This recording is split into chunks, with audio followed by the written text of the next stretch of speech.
Welcome back. This is Dr. Madhura Nagchoudhuri talking to you about disability. I am a trained social worker and my primary area of work is disability.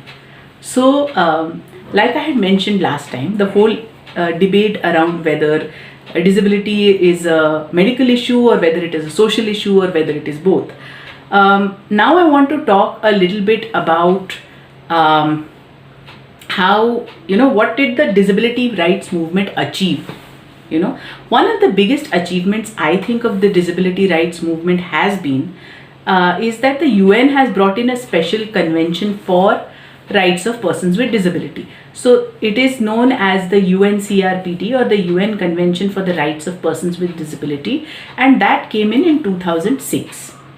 So what is relevant to us in India is this, that India ratified this convention soon after. So within a year of the convention coming in, India had ratified the convention. And as a result of which, whenever a country ratifies a convention, they are obligated to then ensure that their laws and their provisions for that particular group are as per the UN convention that they have ratified. So prior to 2006, India had two laws on disability. The first one, actually there were more than two laws, but I am going to talk about only two laws here. One is the Persons with Disability Act of 1996, and the other is the National Trust Act of 1999. So the first act considered about 7 different types of disabilities, and it talked about basic provisions for the persons with disability, their rights, etc., etc.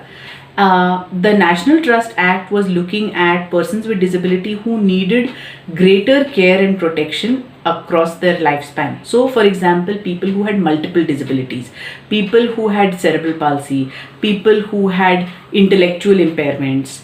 So groups of people who had long-term disabilities which interfered with their capacity to take decisions or to manage their finances or manage their life in the long run. So that was the National Trust Act. It created a provision for parents to create a trust for their child to look after the child's overall well-being even after the parents were gone. So that was, but after we ratified the convention, what happened was that if you see what the UN convention talked about and what we had as provisions, were not sort of at par.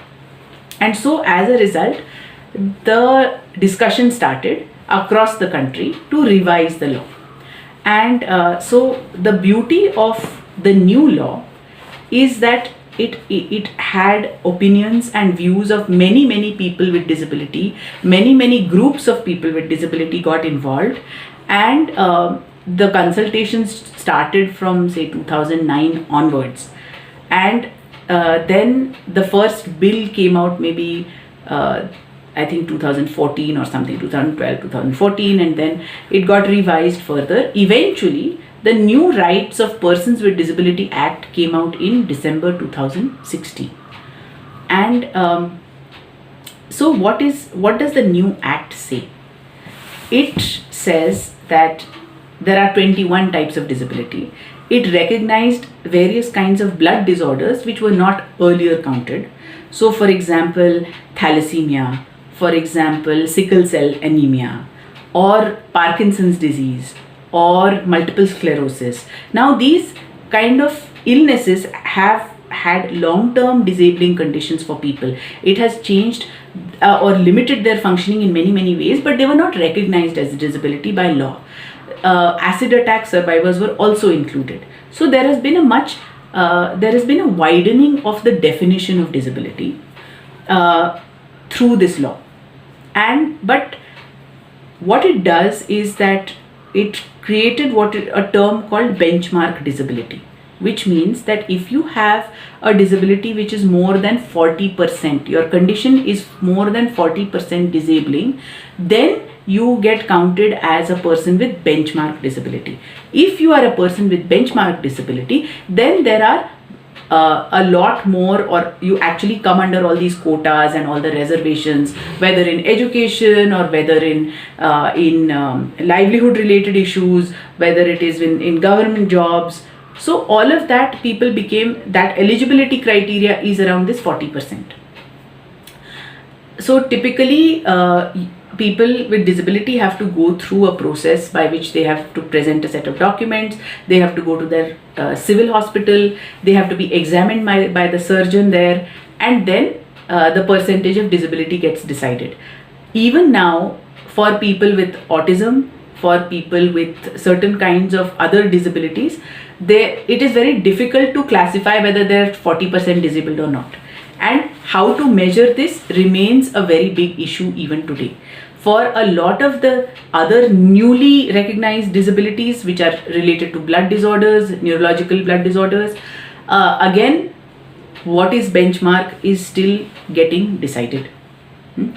So the main provisions that are there is that there is a whole set of provisions made to ensure that people with disability are not discriminated against. They can go to court if they are discriminated against, and they have a disability commissioner who is in charge. Each state has a disability commissioner who is the highest authority and who the person with disability can go to for complaints with related to exclusion and related to discrimination that people face. Then there is also provisions in employment. So there is about a 4% reservation in employment that is there. In education also there are changes from the previous law. So earlier the idea was to put children in special schools. If a child had a disability, that child was put in special schools.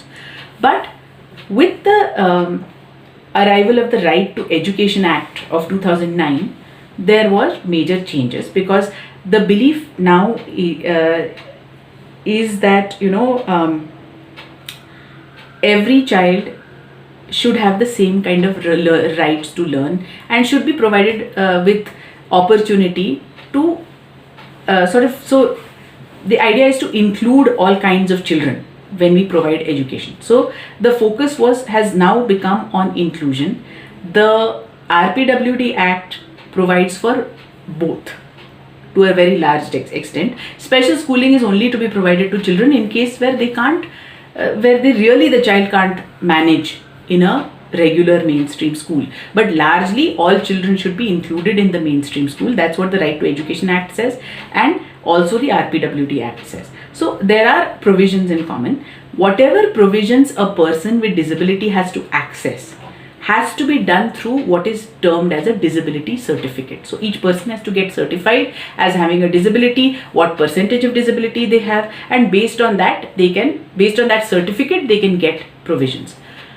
The biggest problems that exist with regard to getting the disability certificate is that there is a lot of corruption. A lot of people with disability do not have enough mobility to go to the civil hospital and be examined. There are a lot of people with disability cannot use public transportation because the public transportation is not geared towards a person with disability. So getting on a bus for a person with disability is a struggle. Getting off a bus is as big of a struggle. Using a train is again very difficult. So all of these make it very difficult for persons with disability to get this disability certification. Think about the Aadhaar card. Aadhaar card is, again, what do we require for Aadhaar card? Retinal scan. What else do we require? Fingerprinting. What do you do for a person who has no fingers? What do you do for a person who doesn't have a retina? How do you do the retinal scan? How do you do the fingerprinting? For a lot of disabled people, the biggest struggle is, how do I get this certificate? How do I get the Aadhaar card? So for many of them, they have to go, say, to the corporator, get a special letter, and then go and apply for an Aadhaar card. because these things that we take for granted are not something that are possible for a person with disability. Even with people who are, as they age, their fingerprints change. And so if with people who are elderly also, their fingerprints don't match. So this is a very common problem for people who are older also, that the fingerprint issue is there with regard to Aadhaar. But for a person with disability, this basic right of having an Aadhaar card itself becomes an issue, and then that becomes an even bigger issue in acquiring something like a UDID or a disability certificate, which will allow them to get access to a disability pension, will give them access to travel concessions, will give them access to whatever other provisions that the government has provided for persons with disability. And this varies across states, this varies across various, geographical variations are tremendous in that. Disability pension itself varies. Kerala gives a pretty generous pension, but Maharashtra does not, so there is a lot of difference you will see. This whole idea of who is eligible for receiving support is something that is related to the whole idea of measuring disability. The measuring disability is a issue across the world. How do we decide who is really disabled and who is not so disabled? If I don't have two fingers, am I disabled or am I not disabled? Versus if I don't have a hand, am I disabled or am I not disabled? Right? So how if I wear glasses, am I disabled or am I not disabled? Because my vision is impaired technically, but obviously if we started giving all these provisions for all people who wear glasses, then we would have our government would have a huge problem on its hands, right? So this has been an issue everywhere. So how do we measure disability, right? So this is something that is there in other parts of the country, other parts of the world also. You will see in a lot of, for example, Scandinavian countries, Denmark, Norway, Sweden, all of Finland, all of this area has a lot of provisions for people with disability, and they have a much broader definition of disability. So they look at it in terms of how limited is your functioning, and then it doesn't matter if you have a disease, it doesn't matter what your condition per se is, but they will still count you as a disabled person. But this varies also because a government like ours or a country like ours, we will say अपने पास तो पैसा ही नहीं है, कहाँ से आएगा पैसा? How will we give this money, right?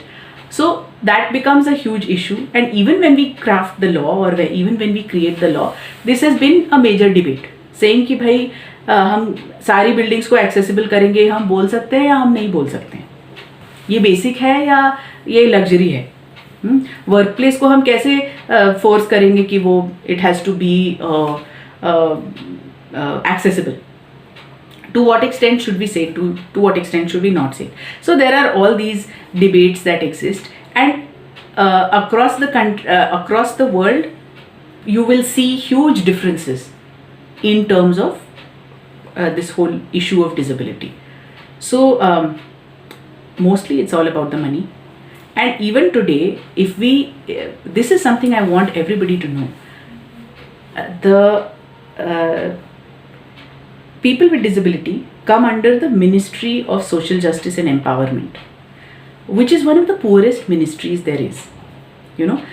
Defense को पैसा मिलता है, होम मिनिस्ट्री को पैसा मिलता है, बाकी सबको पैसा मिलता है, सोशल जस्टिस को नहीं मिलता है. और सोशल जस्टिस एंड एम्पावरमेंट में कौन कौन आते हैं? विमेन आती हैं, schedule caste comes under that, scheduled tribe comes under that, people with disability come under that. Who is the most invisible? People with disability. Why? Because most of the time you can't see them, you can't hear them, they are not out in the public, they can't move around. So this is a group that you don't know about. And now there is a Department of Disability Affairs, but again, imagine how little money this group gets despite being such a large number. As per our latest census, that is 2011, the proportion of people with disability is something like 2% roughly. But if you look at the population of India, which is the second most populous country in the world, and you say 2% of our population, can you imagine what a large number of people that is? I will stop here because I think there is a lot to think about. I will leave everybody to think about this and ruminate. Thank you.